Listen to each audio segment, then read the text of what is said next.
और इसी बीच देहरादून से ही जुड़ी हुई एक और बड़ी खबर की ओर भी रुख कर लेते हैं, जहां आपको बता दें कि उत्तराखंड में नगर निकाय चुनाव को लेकर तैयारियां तेज हो चुकी हैं। जहां आपको बता दें प्रदेश में त्रिस्तरीय पंचायत चुनाव होंगे। पंचायतों में समान व्यवस्था एक्ट में संशोधन होगा। समान व्यवस्था के लिए एक्ट में संशोधन किया जाएगा। पंचायत निदेशालय ने इसको लेकर प्रस्ताव भी तैयार कर दिया है। निदेशालय ने शासन को यह प्रस्ताव भेजा है। व्यवस्थाओं को व्यवस्थित करने की कवायद भी अब तेज की जा रही है, जहां विभागीय स्तर पर अब तैयारियां तेज हो चुकी हैं। तो प्रदेश में त्रिस्तरीय पंचायत चुनाव भी होने हैं। पंचायतों में समान व्यवस्था एक्ट में संशोधन होगा।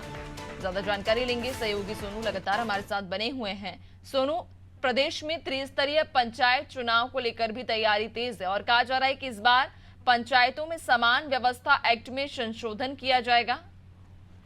देखिए, कुछ ऐसी व्यवस्थाएं हैं जिनमें लोगों में कंफ्यूजन है। खास तौर से जो 2 बच्चों के नियम वाला है ये कहीं ना कहीं असमंजस्य पैदा कर रहा है। और जब ये मामला पंचायती राज मंत्री तक पहुंचा तो उन्होंने साफ तौर पर इस बात को कहा कि जो अधिनियम है उसमें संशोधन का प्रस्ताव तैयार किया जाए और निर्देशालय के स्तर पर जो संशोधन का प्रस्ताव है वो तैयार कर लिया गया है।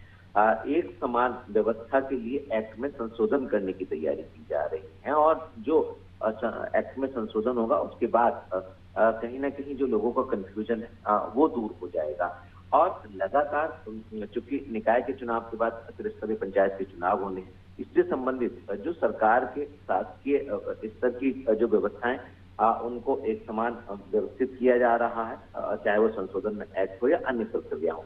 इसके अलावा चूंकि हाल ही में कुछ लोगों ने इस बात का भी अनुरोध किया था पंचायती राज मंत्री के साथ मुख्यमंत्री से मुलाकात करने के दौरान ये भी अनुरोध किया था कि इनका कार्यकाल बढ़ाया जाए। चूंकि इस पर भी जो विभाग है उसने स्थिति स्पष्ट की और साफ तौर पर ये कहा है कि जो एक्ट है, एक्ट के तहत जो है वो समय नहीं बढ़ाया जा सकता है।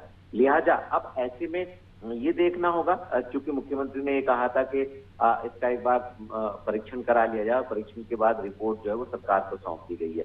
अब ये देखना होगा कि ये जो व्यवस्थाएं हैं ये क्या तय समय सीमा में हो जाएंगी और जिस समय पर जो त्रिस्तरीय पंचायत के चुनाव है क्या वो हो पाएंगे या फिर चुनावों में जो है समय में चुनाव के बदलाव किया जाएगा। तो तमाम व्यवस्थाओं को व्यवस्थित किया जा रहा है और जैसे ही व्यवस्था व्यवस्थित हो जाएंगी ये माना जा रहा है कि उसके बाद जो है हम त्रिस्तरीय पंचायत चुनावों की अधिसूचना भी जारी होती हुई देख पाएंगे। बिल्कुल, यानी कि उम्मीद है जल्द ही त्रिस्तरीय पंचायत चुनाव की अधिसूचना भी जारी हो सकती है। बहुत शुक्रिया आपका, बने रहिएगा और भी आगे आपसे अपडेट्स लेंगे।